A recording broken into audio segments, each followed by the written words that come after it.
At Arizona State University, we've made online education better, smarter, and more personalized so you can go further in your aspiring field. I decided to pursue medicine once I realized that ASU did have the online program for biological sciences. You're still required to learn the same curriculum. You're still being tested on the same content that anyone would be tested on in person. The comprehensiveness of the program prepared me so well for medical school.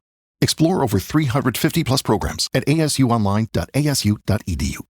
It's becoming trendy and cool and socially acceptable to be anti-Semitic. Every Jew and non-Jew, we all need to step up because we have the power to change our future. I was stunned that so many of the people in Hollywood that are Jewish were silent. Has that surprised you? They want the world to know what happened to them and what continues to happen to them. It is a life-changing watch.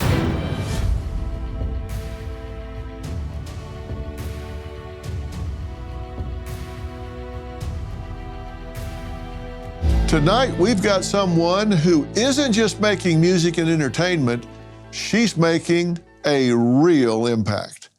Montana Tucker, actress, singer, social media powerhouse, is using her voice to educate, advocate, and stand up for Jewish identity and Holocaust awareness.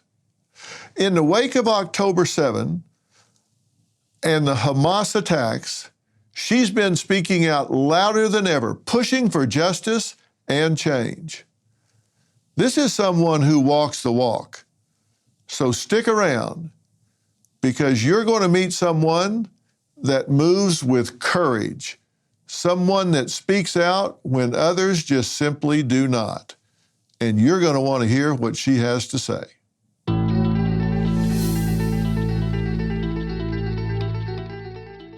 Welcome, everybody. Listen, I'm going to introduce you to Montana Tucker today. She's not just a performer. She is a force for change. And she's sitting down with me to talk about resilience, purpose, and stories that really matter since October 7th. And she's earned honors like Variety's Social Impact Award, and she's captivated audiences with her series on Jewish identity and perseverance. And most recently, she led The Children of October 7th, a powerful documentary. I think it's the #1 documentary in the history of Paramount Plus. When they took you, did you have any idea where you were going? I hid under my mom's dead body for an hour. They said, if you move, you die. Do you know where your dad hid? Soldiers found his body upstairs. I was just focused on surviving. If you haven't seen it, it's a must watch. And you may think, oh, that's going to be tough to watch. And, parts of it are tough, I will admit. But I'll tell you this, it's moving, it's inspiring, and you'll be a better person for having watched it. Montana, welcome. Thank you so much. Thank you, really. Thank you for having me. And congratulations on the documentary. What led you to do that? Thank you. It is a big accomplishment because I'm just grateful that these children have a voice and a platform, and that a major streaming platform like Paramount Plus decided to pick it up. Anything related to October 7th is so sensitive, and especially anything to do with Israel. I feel like everyone is scared to touch it. So I'm really grateful that they gave these children a voice and a platform. I've always worked with kids. If you look at my social media platforms, way before October 7th, I've always danced with kids and just had a very special connection with them. And so when I got approached to do this project, it was an immediate yes, of course. They first asked, how much would you charge for something like this? I said, absolutely nothing. There's not even a chance I would charge for this. And this is before we knew Paramount was going to pick it up. This is when they were just wanting me to, share this on my social media platforms. These kids, I interviewed them a year after October 7th. So a year after they already had to go through all that trauma. And I'm grateful they felt comfortable opening up with me and recounting their stories. A lot of them hadn't done any interviews before opening up with me. And some of them knew me from TikTok or saw my dance videos, so they felt a little bit more comfortable sharing with me. But this documentary, I say it over and over, is not political. It doesn't go into the conflict. It's just a series of testimonies from these young children recounting what happened to them on that day and what has happened to them for the past year at the time of interviewing them. So, and it's only 36 minutes. It's a short watch, but a very powerful and, like you said, necessary watch. And it's not easy. I have to admit, it's not an easy watch, but it's unfortunately necessary. Yeah, and that's why I said I don't want to mislead people. It's not a fun ha-ha watch, but it is a life-changing watch. I mean, it causes you to get outside yourself and realize the impact that world events can have on other people. And you bring an energy to it and an authenticity to it that's so important. You know my wife, Robin. You did her podcast a long time ago. When I said I was interviewing you, she said, "You are a force of nature." Coming from her, that is an honor. She couldn't say enough about that. I'm apolitical. I deal with cultural issues, not politics. Don't know enough about it to discuss it intelligently. But you said something earlier that I'd really like to get your take on. We've both spent a lot of time in Hollywood and that whole area out there. And you said anything about Israel and October 7th, a lot of people don't even want to touch. That's been my experience as well, because I had a show in Hollywood for 21 years and decided to launch my own network, which I've done now. But when this happened, I was stunned that so many of the people in Hollywood that are Jewish were silent, said nothing about this. Has that surprised you? It's been the most shocking. You know, I'm the granddaughter of Holocaust survivors, and I always grew up hearing their stories my whole life, right?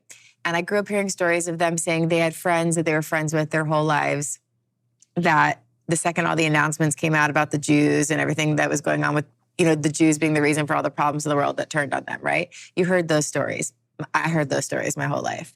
You know, when all this happened, you're talking about the Jews specifically, it makes no sense to me, because God forbid there was another Holocaust that would happen, which we know is not happening, right? But let's say in some alternate universe, another Holocaust happens.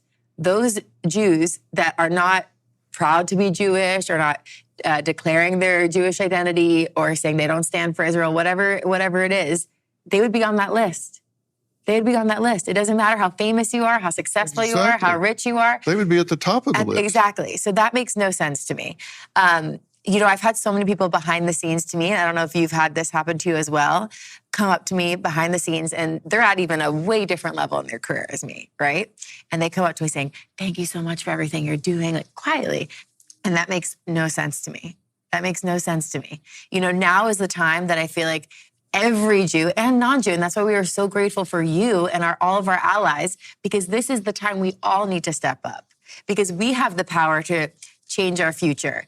And, you know, anti-Semitism has unfortunately always been there. It's never gone away. It's just unfortunately now more popular.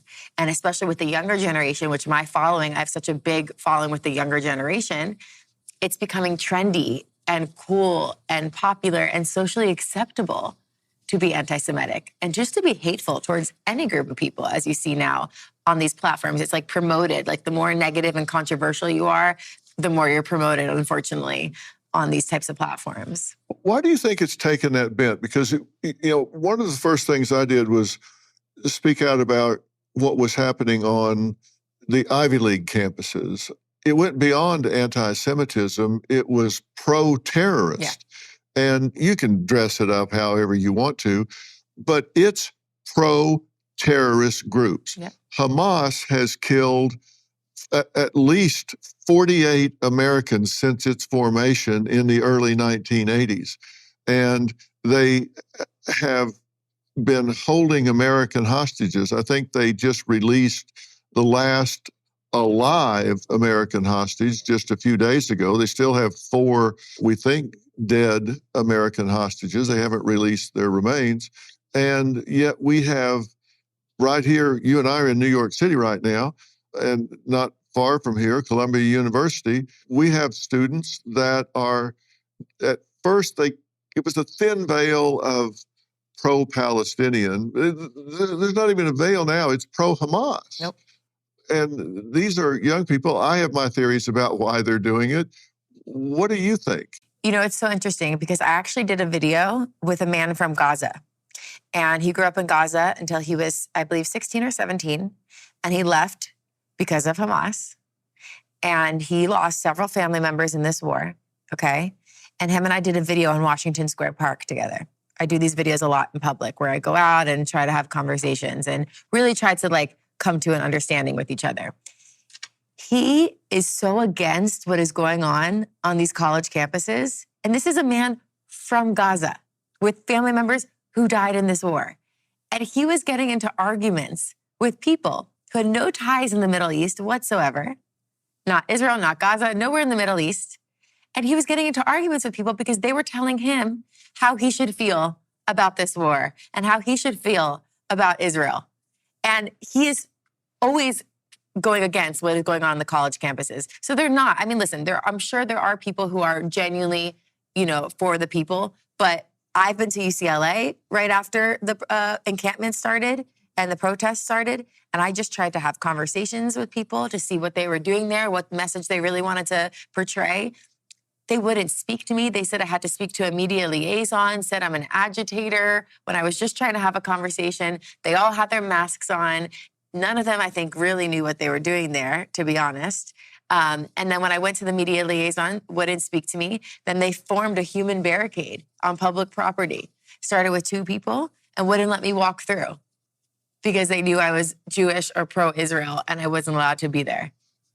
I had exactly the same experience. I was on the UCLA campus towards the end of the encampment and also on the night that they took the encampment down. Oh, wow. And I went to the Hallel and talked to a lot of students, some Israeli, some former IDF, and some that were just born in LA and were going to UCLA. They were just Jewish students. And they were telling me, these people want us dead. Yeah. They follow us around and say, yeah, we want you dead. And they said they surround us on campus and won't let us go to our classes in the library. I went to speak to those in the encampment, wouldn't speak to me. Of course. I said, you need to speak to our media liaison. And everything they were saying was it's like you could tell they were given like a rule book of what to say, what to do, and that was it. Yeah, and they've got masks on. And so I interviewed some of the Jewish students right in front of these people at the gate. And I'm saying, do you believe they want you dead? They're saying, oh, absolutely they want us dead. We're looking at them and they're going, yeah. I mean, they're not even, they don't even pretend. Yeah. And so you are so popular really in every demo, but certainly with the young people. Who are the young people that are so responsive to you? Because so many of this younger generation have jumped on the pro-Palestinian bandwagon, but yet you still seem to connect with such a massive audience. How do you explain that? Despite some post-election optimism, Wall Street is already bracing for a rough rest of 2025. When Warren Buffett starts dumping blue-chip stocks and stacking up cash, you've got to ask yourself, what does he see coming? I trust Preserve Gold to safeguard my accounts, and I urge you to do the same. They're the only precious metals company I recommend. When uncertainty is this high, smart people look for stability. That's why physical gold and silver might just be what your finances need. Text Dr. Phil to 50505 to get your free precious metals guide from Preserve Gold. With gold prices recently breaking records and analysts predicting this trend to continue through 2025, you cannot afford to wait. As a bonus, you can get up to $15,000 with a qualified purchase from Preserve Gold. So don't wait. Text Dr. Phil, that's DRPHIL, to 50505 today. So many of this younger generation have jumped on the pro-Palestinian bandwagon, but yet you still seem to connect with such a massive audience. How do you explain that? Well, for me, that's why I try to make all my content very unique and different. I actually made a dance video at the Nova site, and I went with a dance company from Israel that lost 3 of their members at the Nova Music Festival. And I went with Nova survivors, and I went with one released hostage that was kidnapped from Nova, Moran Stelly and I. And so when you watch this video, for the first half of it, you think you're watching like a music video. It's like a high production, like music video style video. And then halfway through, you're hit with the reality of what happened at Nova. And the story is told through dance. And I've always said dance is a universal language. Music is a universal language. So that video cut through a whole different audience. It got, I think, like 15 million views across platforms and like 30,000 comments or something like that. But if you look through the comments, they aren't just from Jews. They aren't just from people who are pro-Israel. They're from the younger generation saying, oh my gosh, that could have been me. I go to Coachella. I go to EDC. I go to Outside Lands. That could have been me. And they got it. You're meeting them where they are, yeah, instead of asking them to meet you where you are. And that's what bridges the gap with your content, yeah. I think. People respond to it in that way. And also, the Children of October 7th, why that documentary was so important to me as well, is because the documentary is, yes, I'm the one asking the questions, but it's not about me. It's truly about these children. And I think that when people are hearing from kids close to their own age, their ages 11 to 17 of who I interviewed. So for me, this documentary is important for college students, but also high school students. High schoolers, middle schoolers, everyone, all the generations need to watch it because they're going to hear from kids. You know, we think about the Shoah Foundation. My grandparents did the Shoah Foundation, right? But that was told by the survivors when they were in their later years in life. This documentary is told by the children that are still experiencing this. I think it's like one of the first times something like, you know, obviously like this has been happening or has happened, of course, where it's told in real time when they're still kids. And so that's why I'm hoping, and it's already cut through. At first, it was just for the United States, and it's going to be international, which I'm really excited for on Paramount. You say that your grandparents are Holocaust survivors. And I found in talking to young people that it's not on their radar. It's not something that they've ever learned about or know ever took place. It's not a reality to them. That's hard to imagine. And you're keeping that alive with storytelling. And you visited Auschwitz, and you say it changed the way you see the world. Oh, yeah. You know, for me, it's so interesting you say that because Holocaust education, every state in the United States doesn't have to teach about the Holocaust, which is so crazy. I grew up in Florida. So Florida was a state that had to teach about the Holocaust. There are just genuine people that genuinely don't know, which is such a foreign concept to me. And my following isn't just the United States. My following is all around the world. So for me, when my grandpa passed away, he passed away at age 97. My grandma Lily is still alive today at age 96, but unfortunately suffering Alzheimer's disease of 16 years. My grandparents were my whole life, still are my whole life. And I knew I had to do something, you know, with their testimonies, their stories. And at first, my mom and we were just going to go to Poland, go visit Auschwitz, where my grandma's a survivor of. And then we said, I have the platform. I have millions of people that I could potentially educate about the Holocaust. And by the way, my content leading up to that was very fun, happy, dancing, you know, singing. There was nothing about activism on my platforms yet, not because it was intentional, but just because I was a dancer and a singer and actress. But I would do videos with people of all races, all ages, all ethnicities, trying to always unite people through music and dance. But it wasn't until my docuseries. And then we made that docuseries for the younger generation. And it ended up really making a big impact and taking off in a really, really special way. And it got to the younger generation. And I actually visited a bunch of schools where the teachers told me that the kids were not paying attention in class before. And then I came to the school to talk about my series, and some of them knew me from TikTok. And I'm like, I'm not here to dance, guys. I'm here to teach you about the Holocaust. And the teacher said they ended up really paying attention way more in class. And Holocaust education is so important to me. And that's why I will always, even recently, I just posted some more clips of my grandparents' testimonies from the Show Up Foundation and made a whole video about that. It's the most important thing.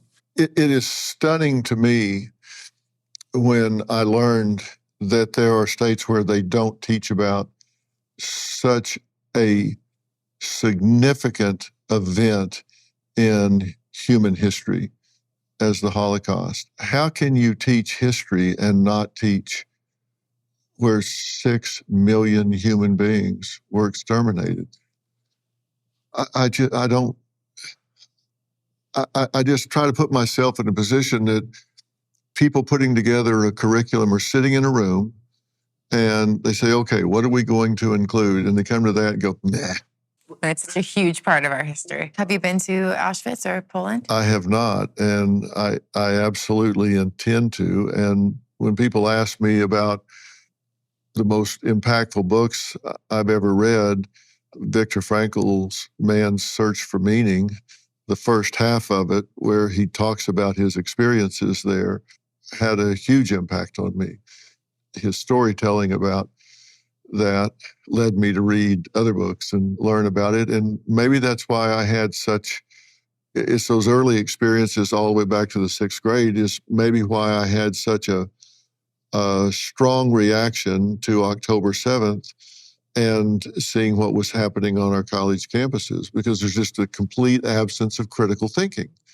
I mean, how can people be critically thinking and reasoning their way through what's happening in the world and take the positions they're taking? They just can't. They're not thinking. And our universities are not teaching them to critically think, or they wouldn't be taking the positions they're thinking. Well, it's scary because I remember, like, you look at what happened during the Holocaust and you look at the colleges. There are images that are so similar to what was happening on the college campuses back then, as well, to what is happening now. And you talked about, and I don't think I fully answered when you said how, when I went to Auschwitz, when I did my Holocaust series, How to Never Forget, how that changed me. I think my experience at Auschwitz and me doing that series is 100% one of the main reasons why I had this full reaction as well after October 7th. You know, I always say, and maybe you can help me understand if this could possibly be it. I say it could be like a generational trauma of some sort, that I felt that right when October 7th happened, it was like everything completely changed in me. I couldn't even leave my place for a week because I felt guilty looking at my view outside. I felt guilty doing anything besides knowing what was going on in Israel.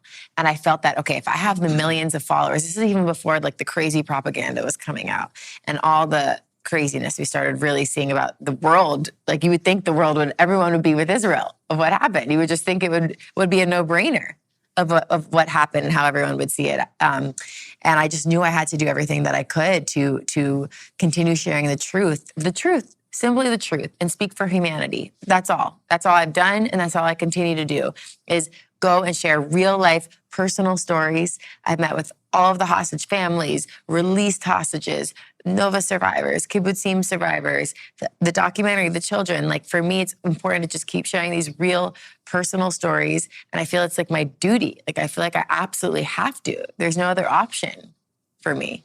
And I think you're right. It does trigger something in you, because when you've had the historical connection you have with your grandparents, and you've made the visit to Auschwitz to see the reality of what took place, and then October 7th happens, and there were more Jews killed that day than any single day since the Holocaust. And we say that Holocaust could not happen again, but then there were more Jews killed in that single day. And my friend Ben Shapiro says it pretty well. He says, if Hamas laid their guns down, then we would have a two-state situation. If Israel laid their guns down, we would have a second Holocaust. I'm not well-versed in geopolitics, and I certainly don't understand the balance of power in the Middle East. But I know right from wrong when I see it, and there is no moral equivalent to what took place on October 7th. Have there been children killed? by the bombing that course, and Israel it's has done in terrible. Gaza. It's terrible. You hate that. But that is not the moral equivalent of what happened on October 7th. People say, well, dead is dead. And there have been more people killed in the Gaza Strip than in Release the Israel. hostages. Of course there has. But there were more Germans killed in Nazi Germany than there were in England. Does that mean they were on the right side of history? No, it doesn't. That's not how you measure that. You have to look at the intent and what drives this. And like you, I've been there. I've talked to these people. I've seen the footage. The IDF brought me that footage, and I mean, they locked down the street. They brought in very, very sensitive footage beyond even protected links that people have seen.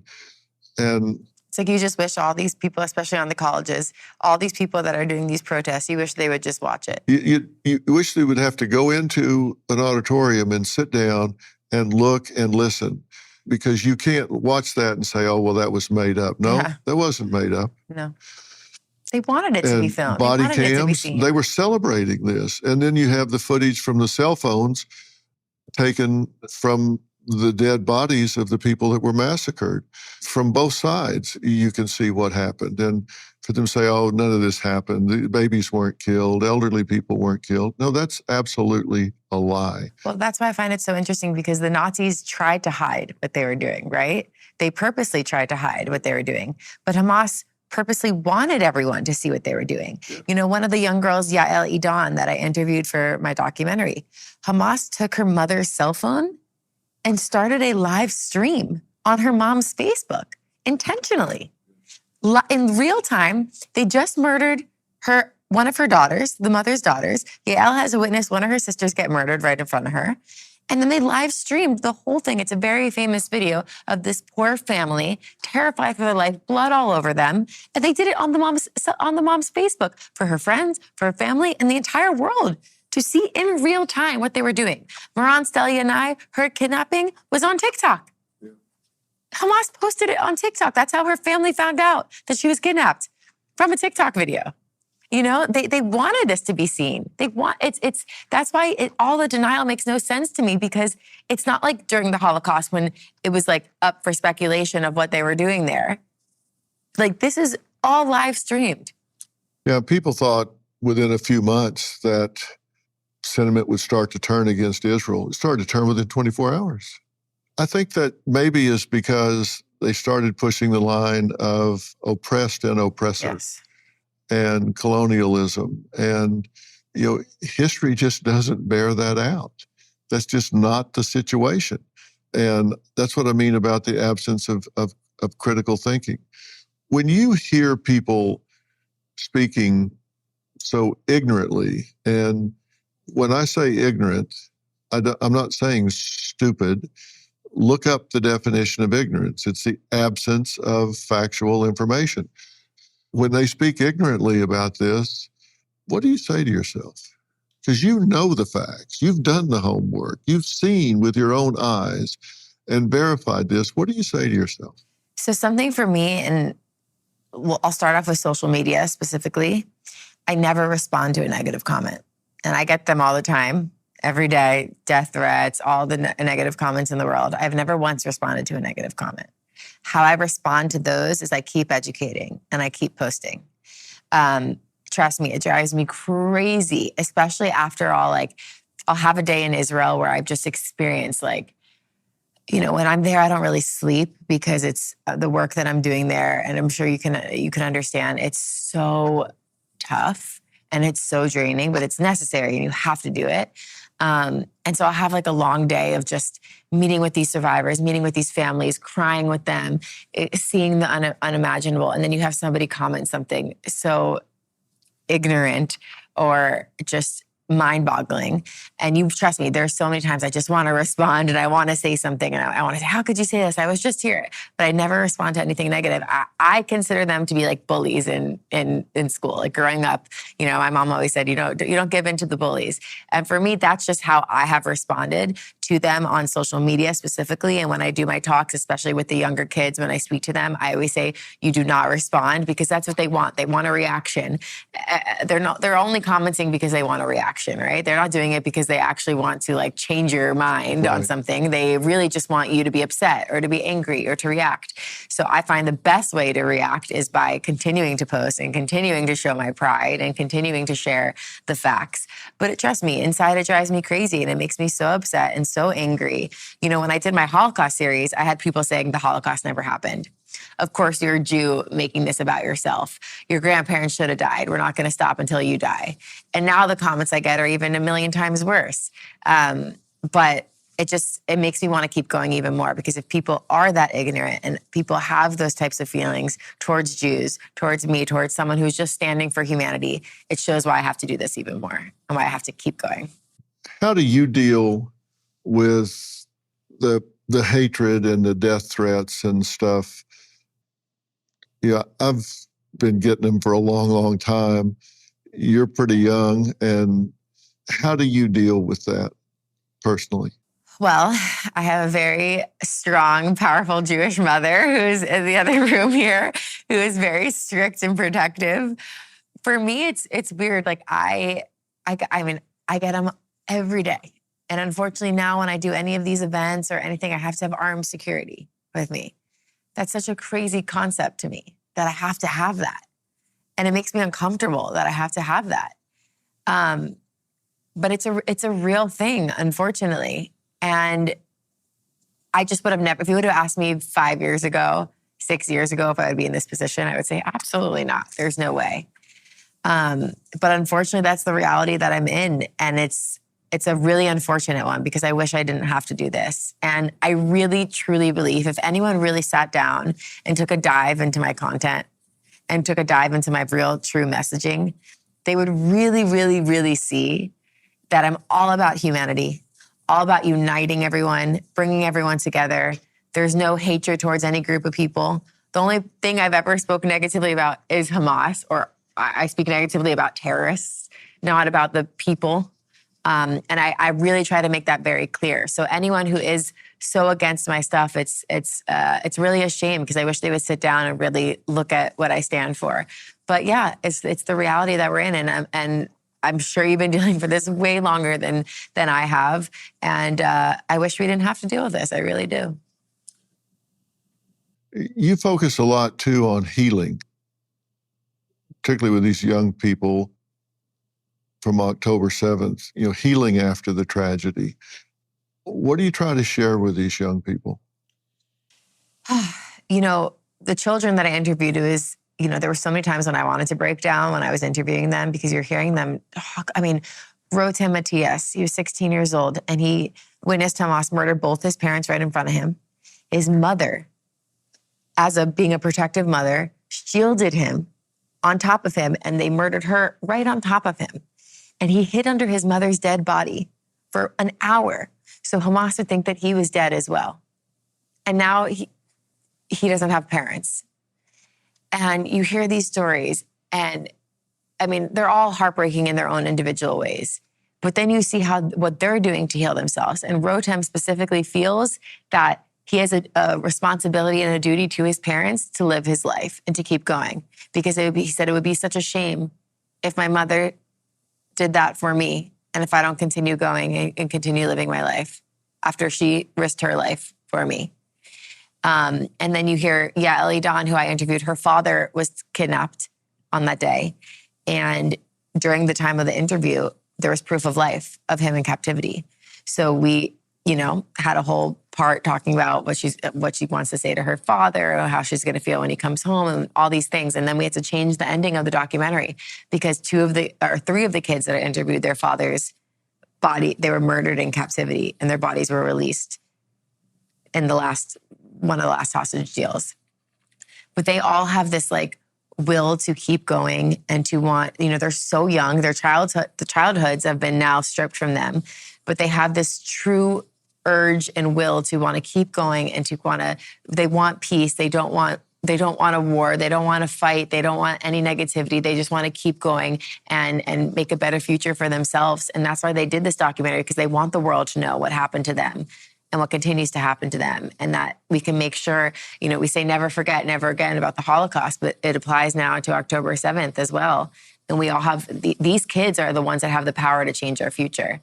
And the younger generation has the power. And that's why for me, it's been so important to get to them. And, slowly but surely, I know I can't be the one to change every person's mind in the world, but I think content is so powerful and using your voice is so powerful. And, you don't have to have 14 million followers like I do to make a difference. Every single person you talk to, every single post you share, every single colleague or classmate that you speak to, it can make a difference and can shape our future. Think about the strength of a young man that goes through hiding under his mother's dead body. Think of the strength that a young man like that has to have to get up every day and find purpose, find direction. And, I've talked to some of these survivors, young and old. And, the one thing I say to them is, give your feelings a voice. Speak out and speak up, because if you withdraw and if you isolate and if you get to thinking that you're the only one that feels this way, you're the only one that feels so burdened, you can get overwhelmed. And it's so cathartic to give it a voice and to speak out and connect with other people that are empathetic with you and or have been through some version of what you've been through. There's strength in connection with this and in giving it a voice and finding out that there are those that get it, that say, I understand, at least philosophically, what you've been through, and we care about that. We care about you. We care about what you've been through, and we want to lift you up. We want to stand with you. I so fear that these survivors will think that they're a burden and think that the world has moved on. We have to let them know we haven't moved on. Absolutely. This isn't over. This wasn't something that it happened, it's over, we've moved on. That we still think about them, we still care about them, and we still want to contribute. They will never get over this. I hate it when I hear people say, oh, you'll get over it. No. Time heals all wounds. Time heals nothing. It's what you do with the time. And if all you do is suffer instead of create value, then it was penalty. If you find a way to use it, and what you're doing is drawing these people out and telling them that it helps, whether it's expression through storytelling or dance or artistic expression, some way you're pulling it out of them so it comes out of them and into the world where others can react to it and help them. And God bless you for doing it. Thank you so much. And thank you really for saying all that. And that's why the documentary, when you watch it, it doesn't feel like your typical just like one-on-one interview. I've had a lot of people say that it almost feels like observing a therapy session, because I really wanted to make sure the space was comfortable for them, where they felt comfortable expressing themselves and opening up. And I actually ended each interview with something fun with all the kids. So whether it was them wanting to film a TikTok with me, or Eitan Yahalomi, who was taken hostage, he was taken hostage on a motorbike, and now he rides motorbikes as therapy, which is such a crazy concept to me personally. And we ended that session after we did the interview, we went to the park, and I got to watch him ride his motorbikes with his friends. And so every interview we ended with something fun. They are just kids. That's what everyone needs to remember. These were just innocent children who had nothing to do with a war, nothing to do with a conflict. It's about finding and pulling out resilience from them. They all are the most resilient.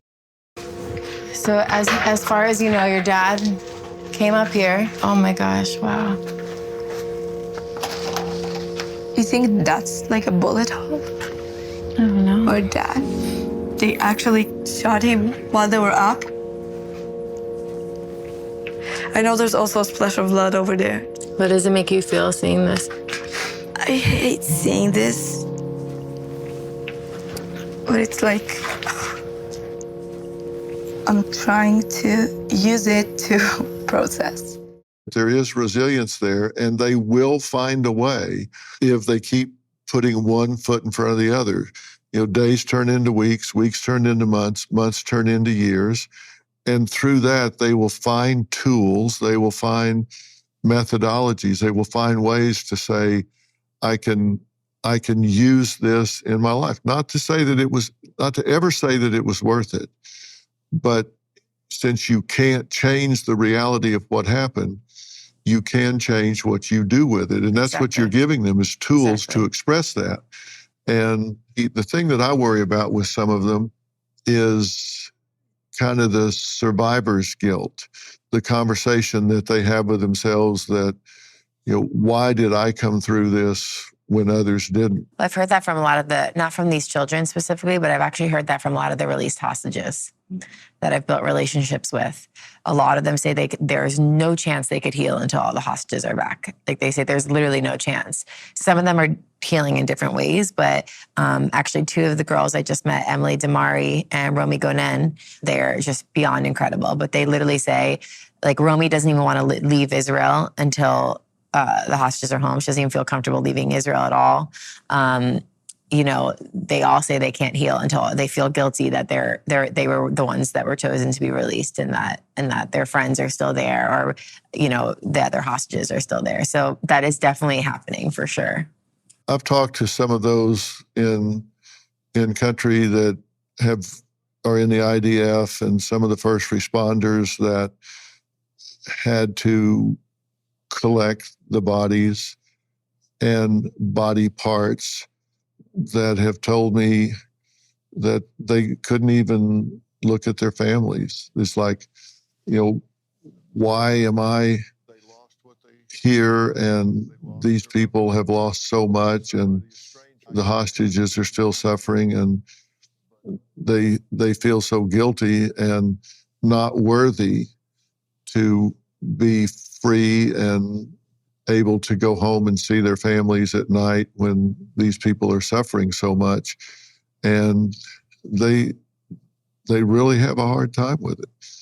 But if you succumb to that mindset, then that's the whole ideology of terrorists, is they don't come in waves of hundreds of thousands of troops.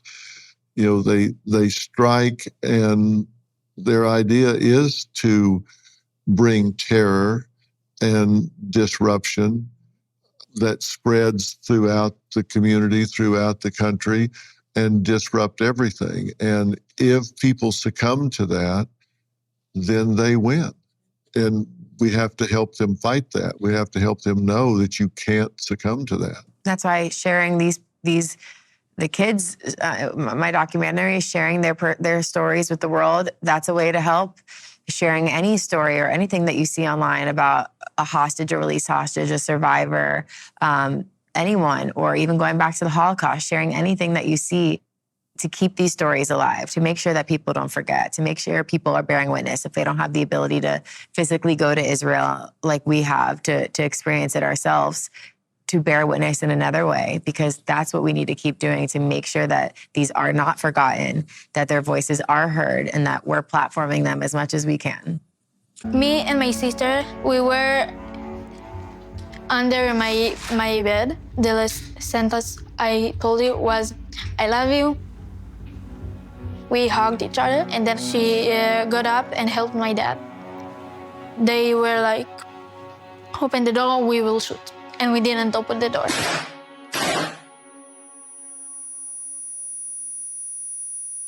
People have asked me how I think about dealing with the post-traumatic stress disorder in Israel. And I think that's such a misnomer, because this isn't post. There's nothing post about the stress there. This is current stress disorder. So this is something they live with every day. You've got people across a fence that want you dead. And before October 7th also, they've always lived with that. That's what I mean. This has gone on this is their way of life. And, when you're in Israel, these people are so cognizant of what's going on, but their spirit, their strength, their zest and energy for life is people. I know that most people can't and will never go to Israel. If they can, I wish they would. I agree. If they can, I wish they would, just to see, because there's so many misconceptions. And the second you walk in there and you step foot, and the second you land, it's like this energy that you feel that you can't explain. But if someone has the means to go, I really wish they would. Where does the energy and the warmth come from living under this veil of threat and evil? I mean, it's astounding, the resilience that the Israelis have. I think that's why every time I go there, I feel more empowered to keep going, because it is this, and it starts with the children. It's not just the adults who have it. It really starts with the children, because like you said, they were born into this. Having rockets, they have safe rooms in their homes. That's a crazy concept. Can you imagine if every home in the United States had to have a safe room that they could go into when they're being attacked? Imagine if the U.S. was attacked the way Israel is attacked every day by 7 different fronts, I believe. Yeah. It's just a way of living that we can't imagine, We were in the safe room the whole day, 15 hours. Yeah. Were you thinking at all about your father, where he was? I was. I actually texted him and I asked him if he was okay, but he didn't answer. The day that I first landed there, we landed and went to a shopping area to get some food. And, this is a area that's, subject to attack. And it's kind of an open air mall type area. And there are probably 200 or 300 kids in there. They're having a dance festival in there, and kids are laughing and playing and doing all this. And I'm thinking, I'm looking around like, That's Israel, though. One second you could be attacked, and the next second you can be dancing. Yeah. It's a crazy concept. And they're so accommodating. I flew by helicopter out to the kibbutz near really where the fighting was going on. The ground was shaking from the shells and all that were mostly being launched, and all from the 2 of the kibbutz that we were in. And they moved an Iron Dome unit out there because I was flying over in helicopter. And wow. I said, I asked the guy, what's that down there? He said, oh, that's an Iron Dome unit. They don't want anything to happen to you on the way out there and back. And I thought, well, that's nice. They're just there's nothing they won't do to help and accommodate. Yeah. Yeah.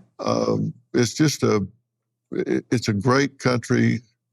And I look at what's happening on campus and see them march around with Gays for Gaza on a 15-foot Israel's banner. the only place in the Middle East that you can be openly gay. Exactly. And I'm just thinking, why don't you take that banner and walk it into Gaza? And you could be murdered immediately. See how far you get. You wouldn't get 15 feet. One of the, I don't want to say their name, but one of the hostages that I met with, she said she asked one of the Hamas members what they would do if their brother was gay, and they said murder them. Yeah. Immediately. Their brother. Totally intolerant. It's literally not allowed to be gay in Gaza, so I don't understand. Yeah. And by contrast, Israel is so accepting and so It's the largest inclusive. Pride festival in June. It's like the largest Pride festival, I think, it might even be the world, Israel's Pride. But to interview kids on these campuses, they've got everything backwards. Absolutely everything backwards. What's next for you? Well, for me, I will never stop calling for the release of the hostages until they're back. That's first and foremost. It's like, even before I met with them, I think Jews specifically, and also non-Jews, felt like these people were our family, and we've become this like big, big family. So I will never, ever, ever stop calling for the release of the hostages. I will never stop trying to combat anti-Semitism and all forms of hate, using my platforms, using my voice. That's on my activism side. I'm always trying to just unite everybody and bring people together.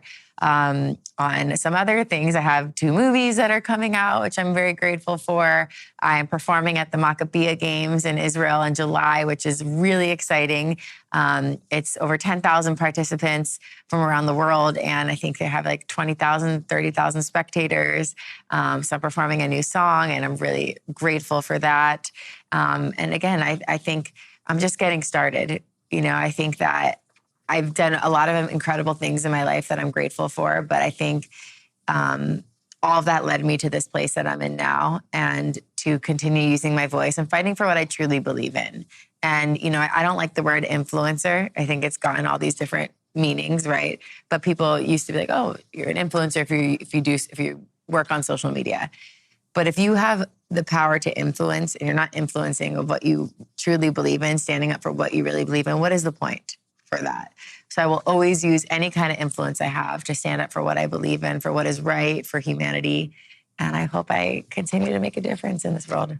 Well, you are making a difference. And your documentary, The Children of October 7th, which premiered on Paramount Plus, is their most watched, streamed documentary of all time, and is continuing to be sought out and looked at. And I recommend it highly to everyone that they do that. And we're going to put links to it on all of my sites across all of the platforms. And I agree with Robin. You're a force of nature, and keep it up. And let's stay in contact. Please, yes. Thank you so much. No, and I said this to you before, but I want to say it again. Thank you for your voice. And, you know, like you said, you've done so many incredible things in your career, and you've had such a long career in entertainment in Hollywood.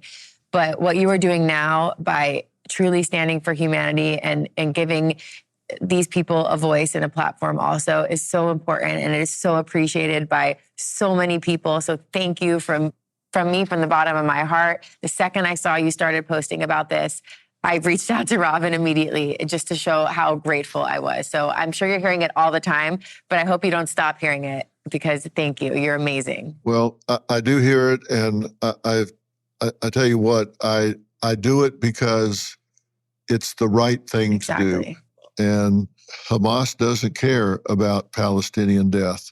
They knew exactly what would happen when they did what they did and ran back and hid among civilians at schools and hospitals. And the man I interviewed from Gaza said that himself, by the way. Yeah. The man from Gaza says that himself about Hamas. They knew exactly what would happen. And you would think the world would too. That's why we got to keep going, and we got to keep sharing. But I'll never stop, and I got a sneaking suspicion you'll be talking about it long after I'm gone. No, we're in this together. We're in You this bet. together. Thank you so much. I want to thank Montana Tucker for sharing her powerful story and shining a light on history that must never, ever be forgotten. Her documentary, The Children of October 7, is out now on Paramount Plus. And trust me, this is one you need to see. And if you're thinking, no, not really, it's just too heavy, it's too sad, you're wrong.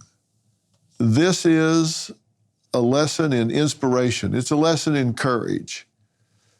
And it is uplifting. Check it out. Keep the discussion going, and never, ever stop learning.